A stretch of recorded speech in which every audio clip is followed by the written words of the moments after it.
We spend our lives chasing something we do not understand. We feel its absence like a phantom limb, a constant ache of not enough.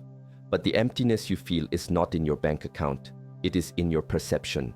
Stay with me on this journey, because the final principle we uncover will not just change how you see money. It will change how you see yourself. Misunderstood currency. We must begin by asking a very simple yet very profound question. What is it that you are truly seeking when you say you want more money? Take a moment. Go beyond the surface level answers of cars or houses or vacations. What is the feeling behind those things? Is it security? Is it freedom? Is it the feeling of being valued, of being significant? You see, we have been taught to look at money as the goal itself. We see it as pieces of paper, as numbers on a screen. We assign it immense power, making it a master we must serve, a cruel judge of our worth. But this is a fundamental misunderstanding of its nature. Imagine a river. The water itself is neutral. It is simply water. It flows, it nourishes. It can be gentle or it can be powerful. The water does not judge the land it passes through. It does not decide one field is more worthy of irrigation than another. It simply follows the path of least resistance, filling the spaces that have been prepared for it. Money is exactly like this water. It is a form of energy, a current of exchange in our world. It is, in its essence, completely neutral. It has no opinion of you. It has no malice, no favoritism. It is simply a tool for the transaction of value, a representation of energetic potential. The problem then is not with the water. The problem is with the riverbed, with our own consciousness. We project our own fears, our own anxieties, our own greed onto this neutral energy, and in doing so, we pollute it. When you feel a knot of anxiety in your stomach when you think about bills, that is not the money's energy, that is your energy. When you feel a flush of envy seeing another's success, that is your energy. You have taken the pure, clear water of potential and you have muddied it with the sediment of your own internal state. You have built dams of fear that prevent it from flowing to you, or you have created whirlpools of attachment that cause it to stagnate around you, creating a toxic swamp of worry. So the first practice is not to learn how to chase the water. It is to learn how to clarify the riverbed. It is a practice of observation, to watch without judgment your own reactions to this energy. When you pay for your groceries, do you feel a sense of lack, a painful departure? Or can you see it as a thankful exchange for the nourishment you are about to receive? An exchange for the energy of the farmer, the truck driver, the person who stocked the shelf. When you receive your salary, is it a brief moment of relief followed by the immediate anxiety of how quickly it will disappear? Or can you see it as a validation of the energy and value you have provided to the world, a current returning to you? This shift in perception is the most critical foundation. We must stop seeing money as a thing to be hoarded or a predator to be feared. We must begin to see it for what it is, a symbol of value exchanged. And since it is energy, it must flow. Hoarding it out of fear is like building a dam. Yes, you may have a large, still lake behind that dam, but the land downstream, your own life, becomes barren and dry. The water itself becomes stagnant. The goal is not to stop the river. The goal is to become such a master of the landscape of your own mind that the river flows through you, powerfully and purposefully, nourishing everything it touches, including yourself. This is not a trick. This is a fundamental law of nature. Energy cannot be destroyed. It can only be transformed and redirected. Your task is to become the conscious director of this flow, not its victim. And that begins with seeing it clearly, without the fog of your own fear. This path requires a deep and honest look inward. It is far easier to blame the economy, your boss, or your circumstances for your financial state. It is far more challenging to accept that your external world is a direct reflection of your internal landscape. If your financial life feels like a barren desert, where is the source of this aridity within you? Is it a belief that you are not worthy of abundance? A deep-seated fear that if you had more, you would lose it? Or a story you inherited from your family that people like us are not meant to be wealthy? These are the rocks and the toxic sediment that block the flow. The work is not out there.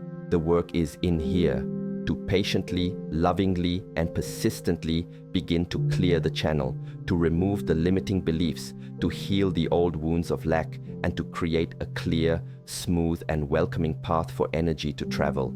The river is always willing to flow. The question we must ask ourselves is, are we truly prepared to receive it? Cultivating worthiness. Once we begin to understand that money is a neutral current of energy, the next logical inquiry must be, where does this current flow?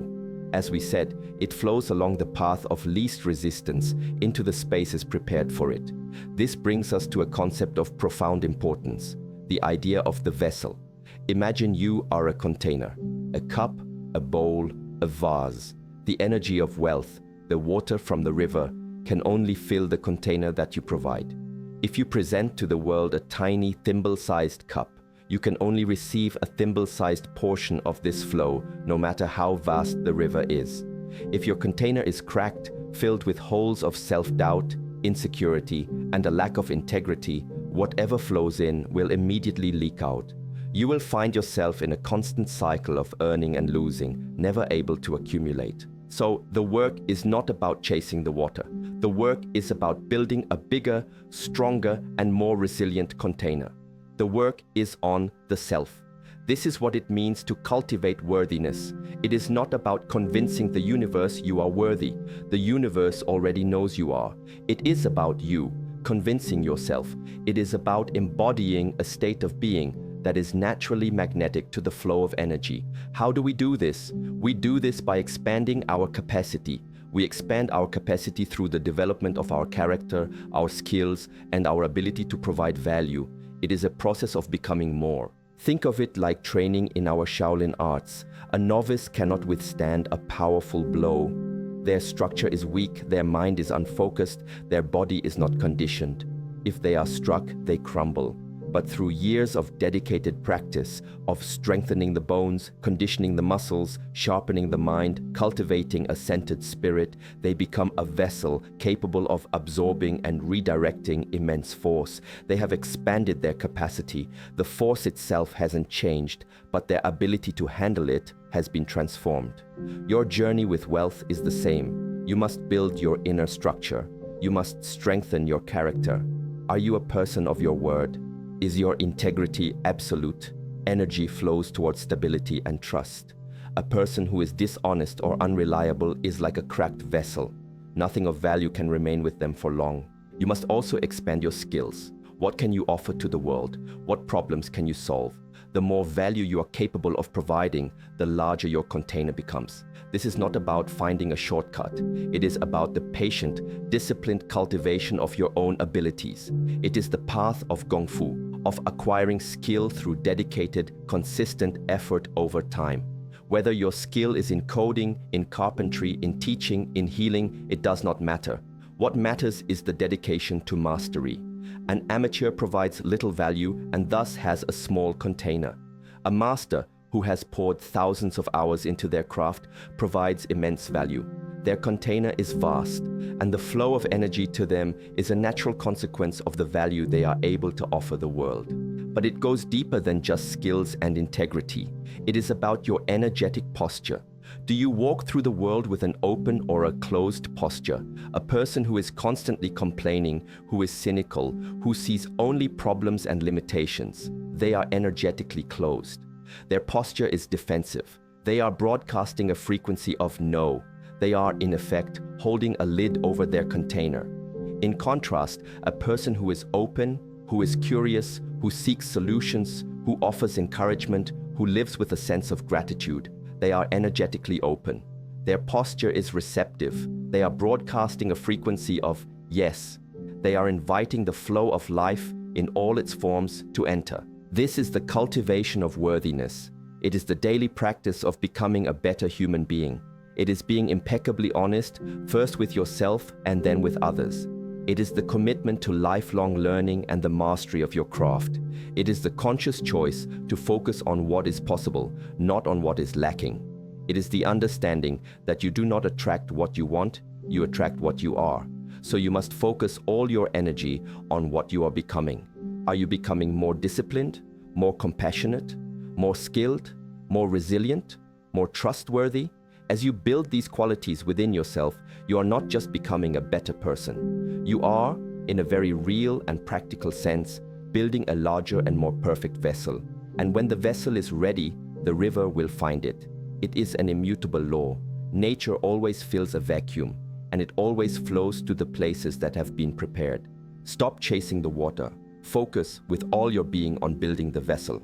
Energetic exchange. Now that we have cleared the channel of perception and begun the work of building a worthy vessel, we must look at the mechanism of the flow itself. This is the principle of energetic exchange.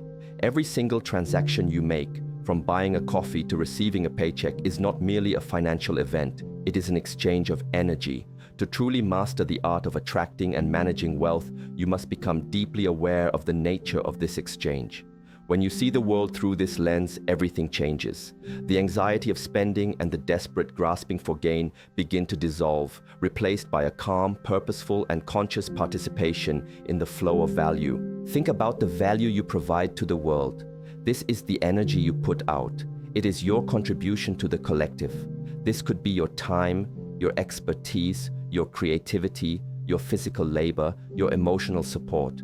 When you go to your job, you are not just trading hours for money. You are converting your life force, your skills, and your focus into a specific form of value that your employer or your clients need. The money you receive is the energetic response to the value you have created. It is the universe, or the marketplace, saying thank you in a tangible form. Therefore, if you wish to increase the flow of energy that comes to you, you must first increase the quality and quantity of the energy you put out. This is a profound shift from the mindset of how can I get more to how can I give more. It seems paradoxical, but it is the secret to all abundance. A mind focused on getting is a mind of lack.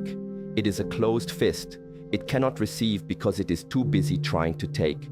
A mind focused on giving, on serving, on creating, on solving problems for others, this is a mind of abundance. It is an open hand. It allows energy to flow through it freely, and in the process, it is nourished itself.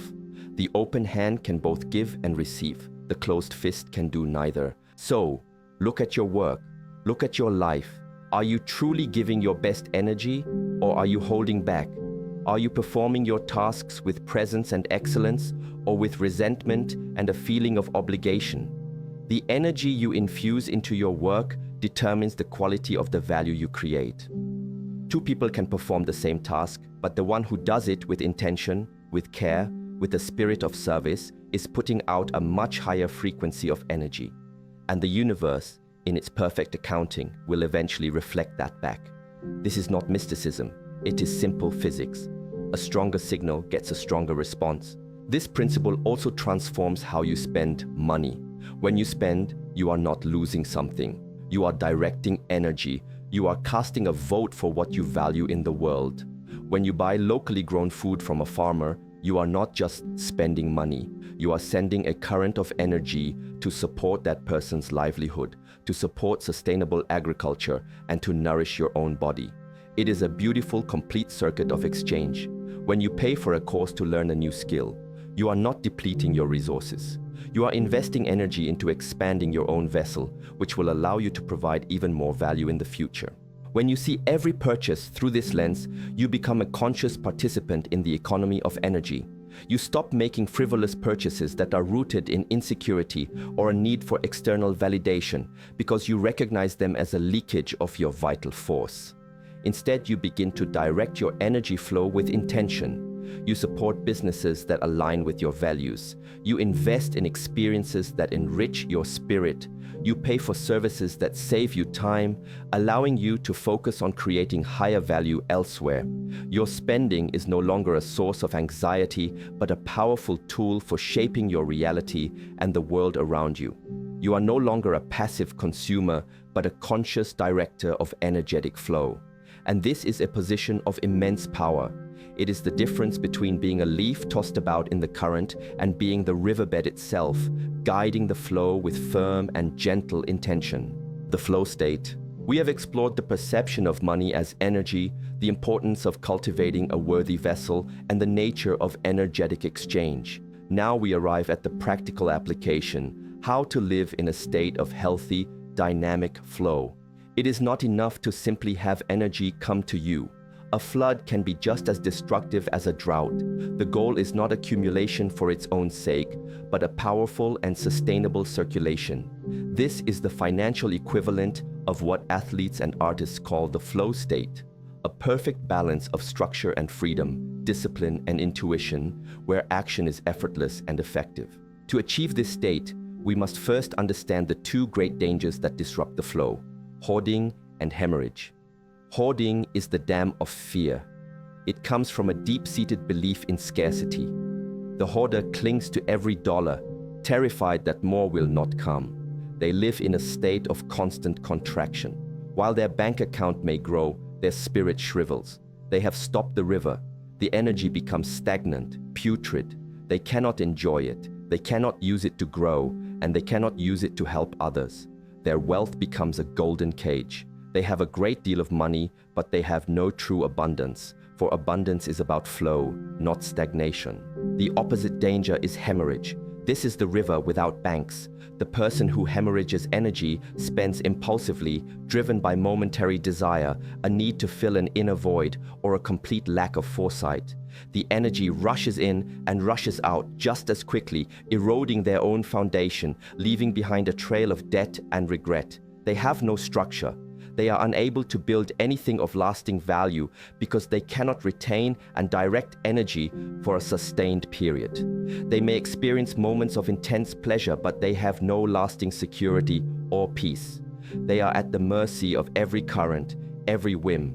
Both the hoarder and the spender are living in fear. One fears lack, the other fears emptiness. Both are out of balance. The path of flow is the middle way. It is the way of the wise farmer who understands the seasons. The farmer knows there is a time for planting, investing, a time for tending, managing, a time for harvesting, earning, and a time for storing, saving for the winter. He does not eat all his seeds in the spring, nor does he let the entire harvest rot in the barn. He honors the cycles. He creates a structure that allows the energy of the seasons to serve his long-term well-being. This is what you must do with the energy of money. You must create a structure. This structure is not a prison. It is the riverbanks that allow the water to flow with speed and power. Without banks, a river is just a swamp. This structure is what people call a budget or a financial plan. But we should see it as a plan for our energy. It is a conscious decision about how we will direct our life force. A portion of the energy that flows to us must be directed towards our immediate needs, our food, our shelter. This is honoring the present. Another portion must be saved, stored for the unforeseen winter or for future opportunities. This is honoring the future. Another portion should be invested, planted as seeds that will grow into future streams of energy. This is creating growth, and a portion, if possible, should be given away, completing the cycle of gratitude and acknowledging our connection to the whole. This is nourishing the world. This structure provides freedom, not restriction. It removes the constant, low-level anxiety of financial uncertainty. When you have a plan for your energy, you no longer have to make dozens of stressful decisions every day.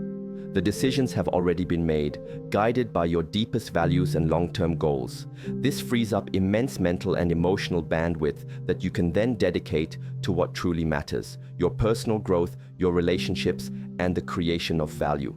You enter a state of calm command. You are not worried about the river because you have built strong banks. You trust the flow because you have created a system to manage it wisely. This is the flow state of wealth. It is a place of peace, power, and profound effectiveness. It is where discipline and freedom meet, and where you become the true master of your own energetic reality, true abundance. We have traveled a long way on this inner journey. We have looked at money not as paper, but as energy. We have seen that our task is not to chase it, but to build ourselves into a vessel worthy of receiving it. We have understood that every transaction is an exchange of value, a sacred circuit. And we have learned to create the structures, the riverbanks, that allow this energy to flow through our lives in a powerful and sustainable way. And now we arrive at the final and most important insight. It is the culmination of all these principles, and it is the key to unlocking a state that transcends wealth. This is the state of true abundance. True abundance is not a number in a bank account. Many people have vast fortunes, yet live in a state of profound spiritual poverty. They are trapped by fear, isolated by their wealth, and haunted by the feeling that it is never enough. True abundance, by contrast, is an internal state. It is a deep, unshakable trust in your own capacity to generate and circulate energy. It is a fundamental shift from identifying with what you have to identifying with what you are. The person who has achieved true abundance is not defined by their assets. They are defined by their character, their skills, their resilience, and their connection to the flow of life. The truly abundant person does not fear loss because they know that the source of wealth is not out there in the world. It is in here within them.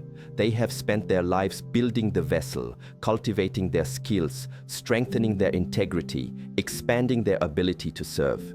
They know that if all their external wealth were to disappear tomorrow, they would still possess the one thing that truly matters, the ability to create value.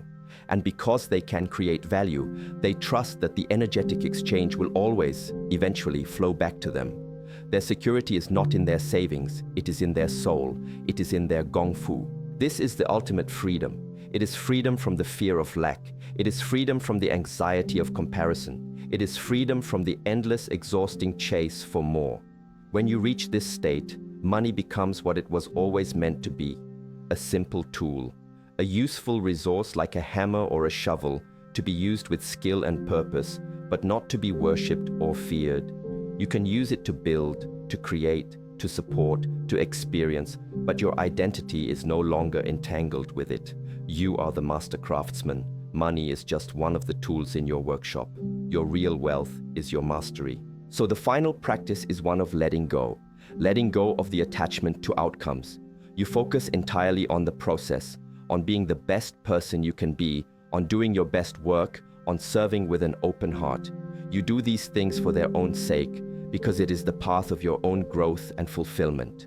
The wealth that flows from these activities is a beautiful byproduct, a confirmation from the universe, but it is not the goal. The goal was the journey itself, the person you became along the way.